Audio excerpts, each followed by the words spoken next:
Assalamualaikum warahmatullahi wabarakatuh. Perkenalkan, nama saya Ahmad Jainuri. Perkenalkan, nama saya Livida Inurrahim. Kami berdua akan menjelaskan tentang modul 2 yang berjudul Keterpaduan Strategi Tata Kelola dan Implementasi Penguatan Pendidikan Karakter.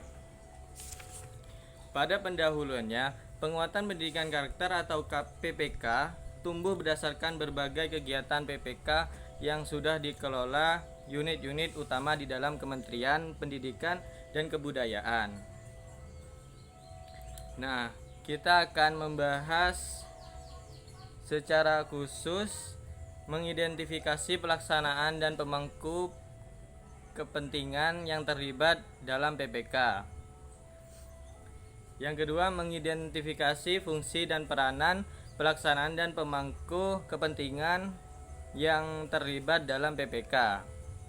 Yang ketiga, menyintesiskan alasan mengapa sekolah dipandang sebagai lembaga yang paling tepat mengemban tugas melaksanakan PPK. Yang keempat, menguraikan 3 pola yang dapat digunakan mengimplementasikan PPK. Yang kelima, memberi contoh pelaksanaan 3 PPK. Yang keenam, membedakan PPK dalam kegiatan intrakurikuler, kokurikuler, ekstrakurikuler, dan non-kokurikuler. 7. Memberi contoh implementasi PPK dalam visi, misi, dan program sekolah. 8. Memberi contoh implementasi PPK dalam program kegiatan tahunan, semester, triwulan, bulanan, mingguan, dan harian. 9. Memberi contoh implementasi PPK dalam kegiatan intrakurikuler, kokurikuler, ekstrakurikuler, dan non-kokurikuler. Kemudian untuk kegiatan belajar 1. Yang pertama, fungsi dan peranan pemangku kepentingan PPK. Penguatan pendidikan karakter memiliki prinsip terintegrasi, berkesinambungan, dan melibatkan semua pemangku kepentingan. Keberhasilan PPK dan terciptanya insan pelajar yang berkarakter Pancasila menjadi tanggung jawab dan kewajiban dari seluruh komponen Tripusat Pendidikan. Yang kedua, prinsip tata kelola pemangku kepentingan. Ada beberapa prinsip dalam tata kelola PPK bagi para pemangku kepentingan, yaitu prinsip yang pertama, pelibatan; yang kedua, integrasi; yang ketiga, kesinambungan; yang keempat, pengulangan; yang kelima, kesungguhan; dan yang terakhir, keteladanan. Mari kita bahas masing-masing prinsip di atas. Yang pertama adalah prinsip kelibatan. PPK dapat berjalan dengan baik jika semua pihak dilibatkan dalam penyusunan program, pelaksanaan kegiatan, hingga evaluasi keberhasilan pelaksanaannya. Semua lembaga pemangku kepentingan memiliki fungsi dan peranan masing-masing sebagaimana diuraikan di atas.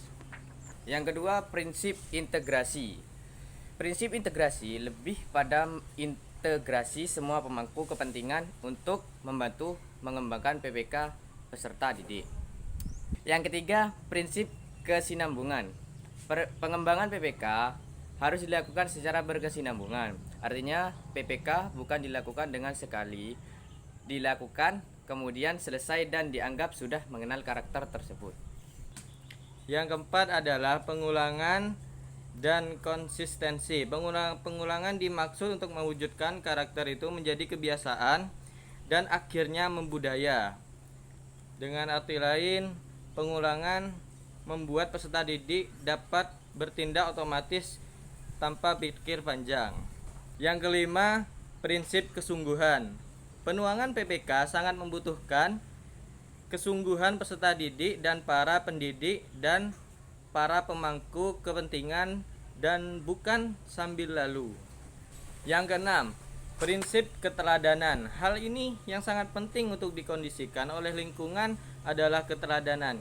Jika sosok yang ada di sekitar tidak mencerminkan, tidak menonjolkan, apalagi bertentangan dengan karakter yang dikembangkan, PPK tidak akan berhasil.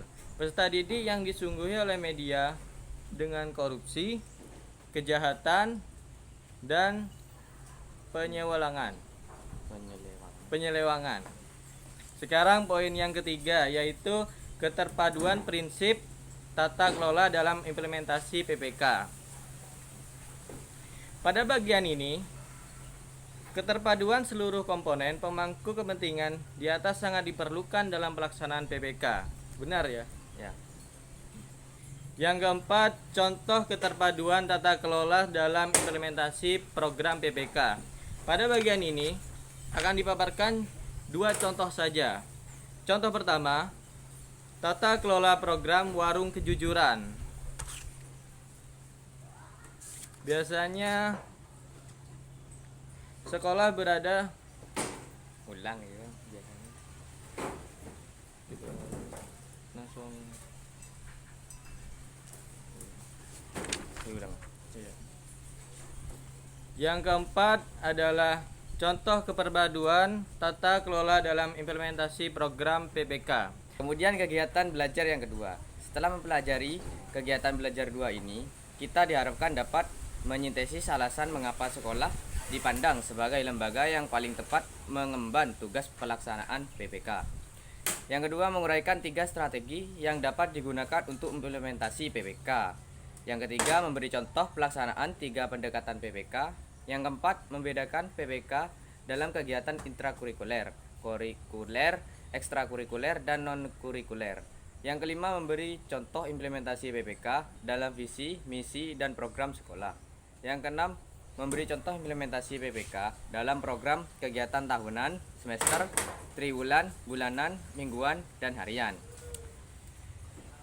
Yang pertama, sekolah sebagai lembaga yang paling bertanggung jawab terhadap pelaksanaan PPK. Sebagaimana telah dikaji di modul 1, karakter ini merupakan ciri khas yang sudah membudaya pada diri anak. Sekolah dipandang sebagai lembaga yang paling tepat mengemban amanah tersebut karena berikut ini. Yang pertama, memiliki sistem. Sekolah memiliki komponen yang relatif lengkap dan saling mendukung di antara semua warga, mulai dari kepala sekolah, guru, tenaga kependidikan, dan petugas perpustakaan, termasuk komponen lain yang masing-masing memiliki peranan masing-masing yang saling mendukung, dan ketidakadaan salah satu komponen tersebut membuat kinerja sistem tidak berjalan baik. Yang kedua, memiliki infrastruktur yang terkait dengan adanya gedung sekolah, ruang kelas, tempat ibadah, komputer, dan internet, sumber dan media belajar, dan lain-lain. Yang semua itu merupakan struktur fasilitas dasar untuk kepentingan bersama, umumnya untuk peserta didik. Kemudian yang ketiga, ekosistem. Pembelajaran tidak berlangsung dalam ruang kosong, namun syarat nilai. Lingkungan sekolah yang religius turut membentuk karakter peserta didik yang religius. Guru, kepala sekolah, dan tenaga kependidikan yang rajin dan disiplin turut mewujudkan suasana lingkungan yang disiplin. Yang keempat adalah kurikulum. Yang perlu disebut khusus adalah kurikulum karena di dalamnya terdapat jiwa dari sekolah dan pembelajaran di kelas. Kurikulum bisa diwujudkan dengan kegiatan intrakurikuler, kokurikuler, ekstrakurikuler, dan non-kurikuler. Selanjutnya nomor 2, pola implementasi PPK di sekolah. Berikut ada 3 pola yang digunakan untuk mengimplementasikan PPK. Yang pertama, memusat.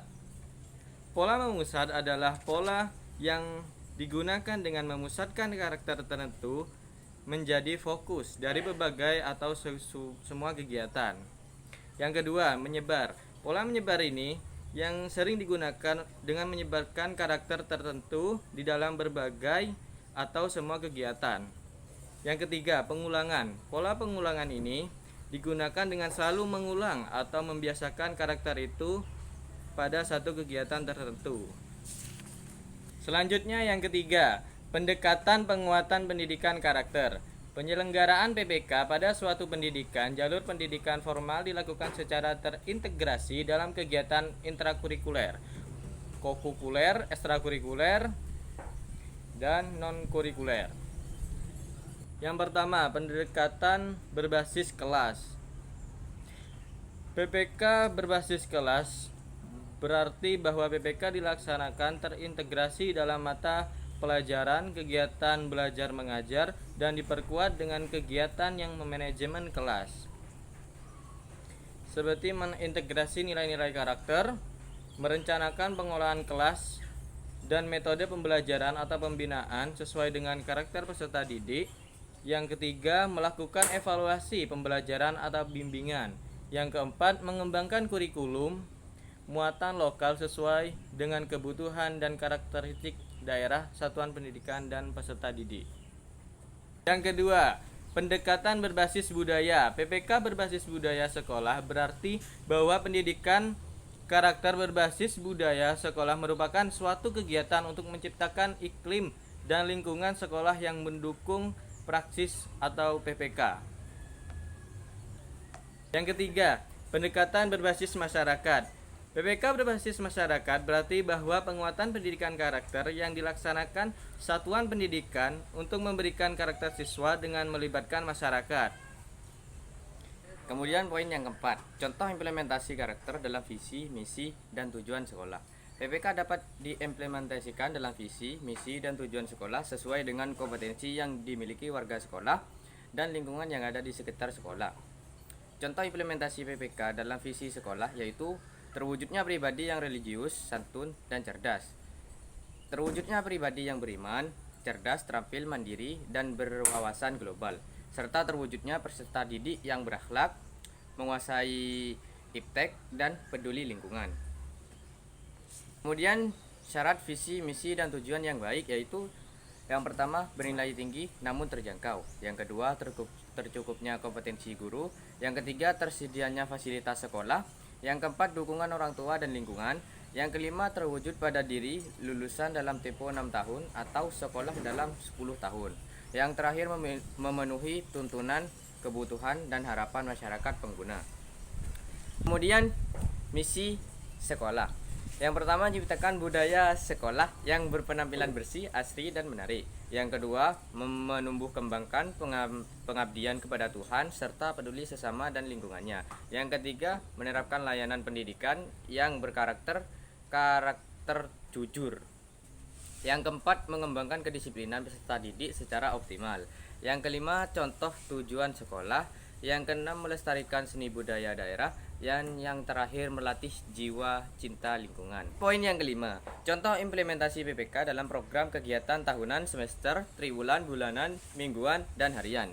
Selain dalam visi, misi, dan tujuan sekolah yang dijelaskan di atas, PPK dapat juga diwujudkan dalam berbagai program sekolah dan strategi mengimplementasikannya.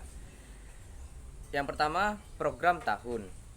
Pada program tahunan ini, sekolah dapat menyelenggarakan kegiatan, misalnya hari lahir sekolah, atau ada kegiatan yang berbarengan dengan kegiatan tahunan yang ada di daerah setempat.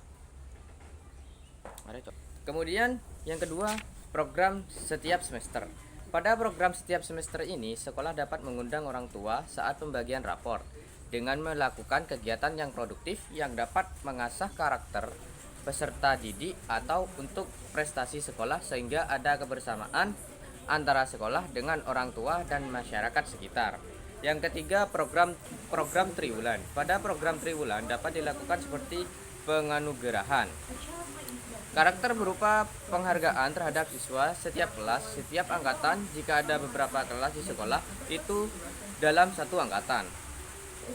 Tujuannya adalah untuk memberikan penghargaan yang membangun self-esteem siswa. Dan yang keempat adalah program bulanan. Pada program bulanan ini lebih ditujukan pada kegiatan rutin yang terakumulasi. Ada semacam kegiatan yang dilakukan sekolah yang dilakukan setiap rutin, setiap hari yang unik untuk memperoleh penghargaan setiap bulan. Kemudian poin yang kelima adalah program harian. Program harian ini lebih ditujukan pada kegiatan rutin pembiasaan yang dilakukan di kelas. Misalnya, program membaca 15 menit sebelum masuk kelas. Atau juga dapat membuat laporan dengan menceritakan apa yang diketahui siswa atau informasi apa yang menarik siswa.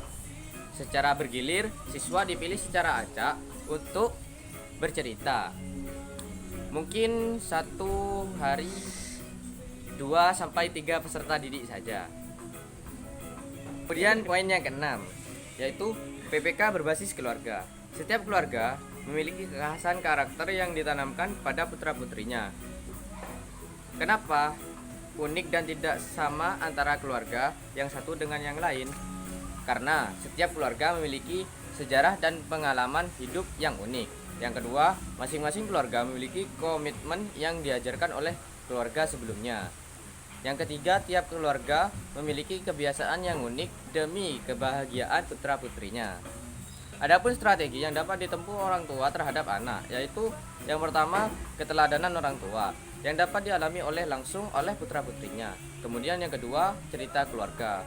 Biasanya dimulai dengan dahulu zaman kakek buyut, kemudian dilanjutkan perilaku positif yang diagungkan. Yang ketiga, cara berkomunikasi di dalam keluarga. Ada yang sangat mengagungkan budaya daerah dan ada yang modern dan demokrasi. Kemudian yang terakhir, pembiasaan yang diterapkan pada putra-putrinya. Sekian dari kami, kurang lebihnya mohon maaf. Assalamualaikum warahmatullahi wabarakatuh.